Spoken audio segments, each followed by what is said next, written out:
किसान भाइयों, आज हम बात करते हैं कि हमारे किसान भाइयों की जो दिन प्रतिदिन लागत बढ़ती जा रही है, आखिरकार उसका मुख्य कारण क्या है, उसका प्रमुख वजह क्या है। क्योंकि आज के डेट में हम देख रहे हैं कि हमारे किसान भाई, चाहे वो किसी भी फसल की खेती क्यों ना कर रहे हो, चाहे वो गन्ना हो, ज्वार हो, बाजरा हो, मक्का हो, गेहूं हो, धान हो या अन्य कोई भी फसल हो, लगभग सभी फसलों के पीछे जो हमारे किसान भाई लागत लगाते हैं, जो पूंजी खर्च करते हैं, वो दिन प्रतिदिन बढ़ती जा रही है।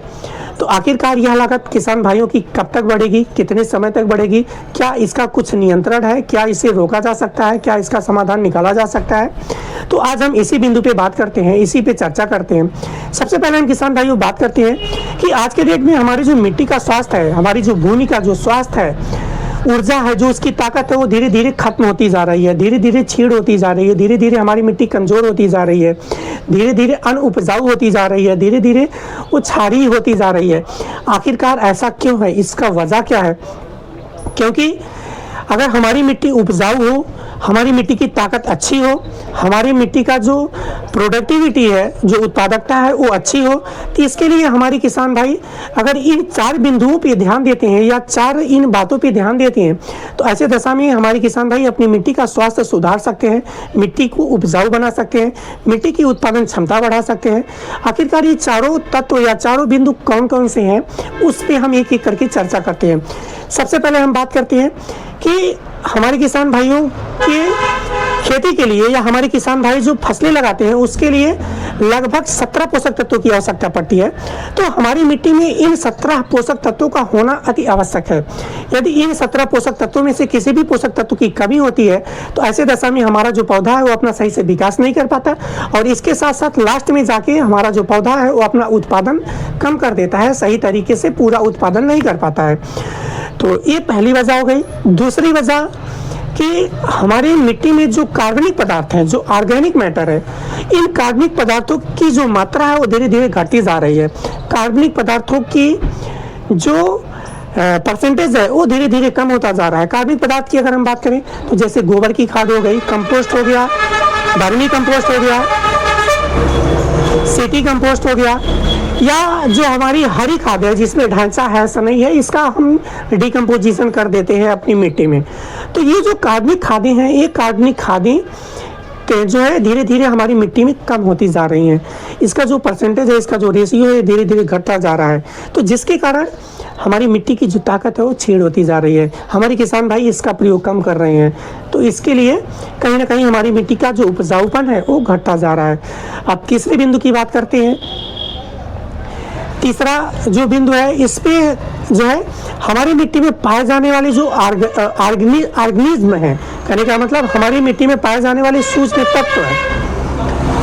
हमारी मिट्टी में बहुत सारे छोटे छोटे सूक्ष्म तत्व पाए जाते हैं। यदि हमारी मिट्टी में इन तत्वों की कमी हो जाती है, इन सूक्ष्म तत्वों की कमी हो जाती है, तो ऐसे दशा में हमारी मिट्टी की जो उपजाऊपन है, या हमारी मिट्टी में जो पोषक तत्वों की उपलब्धता है, या मिट्टी में जो पोषक तत्वों का प्रोसेसिंग है, ये कम हो जाता है, स्लो हो जाता है, इसका परसेंटेज कम होने लगता है। तो ऐसे दशा में कहीं ना कहीं हमारी मिट्टी की जो क्षमता है वो धीरे धीरे घटने लगती है। इस सूक्ष्म तत्व की बात करें तो हो सकता है हमारे किसान भाई ना समझ पाएँ। इसमें हम कुछ उदाहरण देते हैं। जैसे पुराने ज़माने में जो है हमारे किसान भाई केचुआ को जानते हैं। आज के डेट में भी मिट्टी में केचुआ पाए जाते हैं, लेकिन बहुत ही कम हो गए हैं।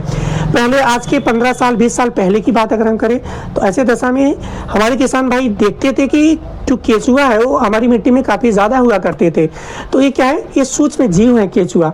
ये हमारी मिट्टी की उपजाऊपन को बढ़ाते हैं। ये कार्बनिक पदार्थों को खाते हैं, डिकम्पोज करते हैं और उसे कन्वर्ट करते हैं पोषक तत्व में, कहने का मतलब खाद में, फर्टिलाइजर में कन्वर्ट करते हैं, जिससे मिट्टी का जो उपजाऊपन है वो बढ़ता है।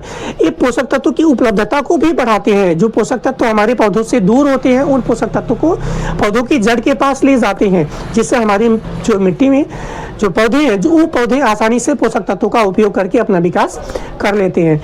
ये तो हमने जो है जीव बताया केचुआ। इसके साथ साथ बहुत सारे जीव हैं, जैसे राइजोबियम है जो है, इसके साथ साथ जो है राइजोबियम के अलावा जो है स्यूडोमोनास है, जेंथोमोनास है, ये जो स्पाइरेलम है, ये सारे जो सूक्ष्म जीव हैं, ये सभी सूक्ष्म जीव कहीं ना कहीं हमारी मिट्टी में धीरे धीरे कम होते जा रहे हैं, घटते जा रहे हैं, और हमारे किसान भाई इनका प्रयोग नहीं कर रहे हैं मिट्टी में, जिससे हमारी मिट्टी नीरस होती जा रही है। मिट्टी की जो उपजाऊपन है वो धीरे धीरे छीड़ होता जा रहा है। लास्ट चौथा पॉइंट है कि मिट्टी का पीएच ये मेंटेन नहीं हो पा रहा है। हमारी जो मिट्टी है, हमारे किसान भाई जिस मिट्टी में फसलों को लगा रहे हैं वह मिट्टी उदासीन होनी चाहिए। तो आज के डेट में हमारी जो खेत की मिट्टी है वह या तो अम्लीय हो जा रही है या क्षारीय होती जा रही है।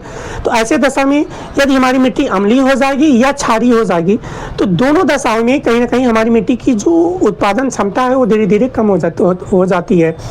और इसके लिए जो है सबसे बेटर है, सबसे बेस्ट है, सबसे अच्छा है कि हमारी जो किसान भाई की जो मिट्टी है वो उदासीन होनी चाहिए, न्यूट्रल होनी चाहिए। यदि हमारे किसान भाई की उदासीन मिट्टी है तो उसमें हमारे किसान भाई किसी भी फसल को आसानी से लगा सकते हैं, किसी भी फसल का अच्छे से अच्छा उत्पादन ले सकते हैं।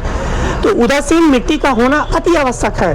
और आज की डेट में हमारे किसान भाई देख रहे हैं कि उनकी जो मृदाएं हैं वो दिन प्रतिदिन क्षारीय होती जा रही है या अम्लीय होती जा रही है, जिससे कहीं ना कहीं हमारी मिट्टी का जो कंपोजिशन है वो बिगड़ता जा रहा है, वो खराब होता जा रहा है, जिसके कारण ओवरऑल अगर लास्ट में देखा जाए तो कहीं ना कहीं हमारी मिट्टी नीरस होती जा रही है, मिट्टी जो है कमज़ोर होती जा रही है, मिट्टी का स्वास्थ्य खराब होता जा रहा है और मिट्टी की जो उत्पादन क्षमता है वो घटती जा रही है। तो ऐसे दशा में यदि हमारे किसान भाई चाहते हैं कि मिट्टी हमारी स्वस्थ बनी रहे, उपयोगी बनी रहे, उत्पादन क्षमता उसका बढ़ सके, तो इन चारों बिंदुओं पे हमारे किसान भाइयों को ध्यान देना होगा और इन चारों बिंदुओं पे काम करना होगा।